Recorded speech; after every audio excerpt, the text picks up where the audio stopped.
আমার এই কলমটা দেখে আমার কাছে বিক্রি করে দেখান। স্যার আপনি কি আমগুরি দিয়ে কলম বেচাইবেন? কলম বেচামু না তো, কলম আমার কাছে বিক্রি করে দেখাইবা তোমরা। তোমাদের বিক্রির কৌশল কেমন?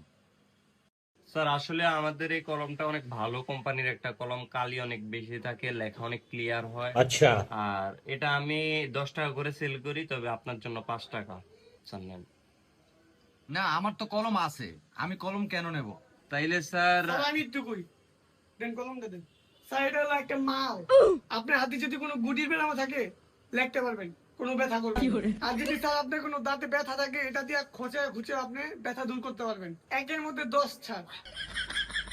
আয় তো হ্যাঁ দারে কি বেচবি? হ্যাঁ এটা কিনি না পাবলিক, যারা কিনি না এমনি কিনবো। এ হইলো মগা, এ কলমের মারবো কি বুঝবো?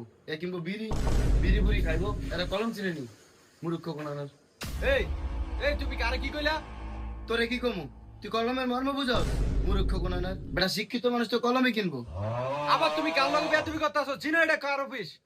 স্যার সরি স্যার, আমি তো কলম বেচতেছি। কলম না কিনলে তো মাইসের এমন অপমান করতে হবে স্যার। হ্যাঁ ফিরে তো আমাকে কোম্পানির মাল কিনবো।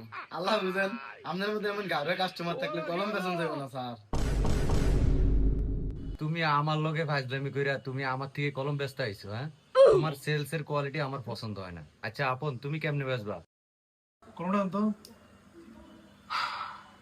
স্যার আসলে আমার একটা ছেলে আছে, ওই সকাল থেকে কিছু খায় নাই। এই কলমটা হলে বাসে গেছি, রাস্তায় গেছি, কেউ কলমটা কিনে নেই। আমি যদি 10 টাকা কলমটা কিনে নেন, আমার সংসারটা খায় বাঁচবো। আমি স্যার অনারই মেরে দেন স্যার, 5টা টাকা অন্তত আমার ভিক্ষা দেন স্যার। কলমটা দিয়ে আমার ভিক্ষা দেন, আনালি কলম আমার কাছে থাক, ভিক্ষা দেন 5টা টাকা স্যার। তুমি কি আমার কোম্পানির মাল লইয়া কি ভিক্ষা খুঁজ দিনে যাইবা? আমি কি ভিক্ষুকের চাকরি নিয়ে নদীতে আইছি? তুমি বাদ। আচ্ছা, তোমরা আর প্রশ্ন করে লাভ নাই। তোমরা এমন একটা কাজ করে আমাকে দেখাও যে আমি তোমাদেরকে চাকরিটা দিতে বাধ্য। কে দেখাইতে পারবে? এমন একটা কাজ করে দেখাও। আচ্ছা স্যার, আমাদের চাকরিটা যদি হয় স্যালারিটা কত হবে? এই কত, প্রথমে 7,000 টাকা ধরা হবে। স্যার আপনার কাছে 3000 টাকা হবে?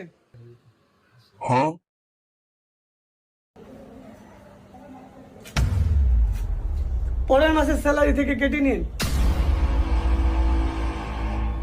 স্যার আমার তো চাকরি হবে, এটা আমার একটা আইডিয়া আছে। এই জন্য আমার প্রথম মাসের স্যালারি থেকে আমি টাকাটা ছিঁড়ে ফেললাম। ওয়াও, কি ট্যালেন্ট ছেলে। আর মানে তুমি চাকরি কনফার্ম? তাহলে স্যার আমরা তোমরা বাদ বাদ, তোমরা ভিক্ষা খোঁজো আর কলম বেচো, যাও।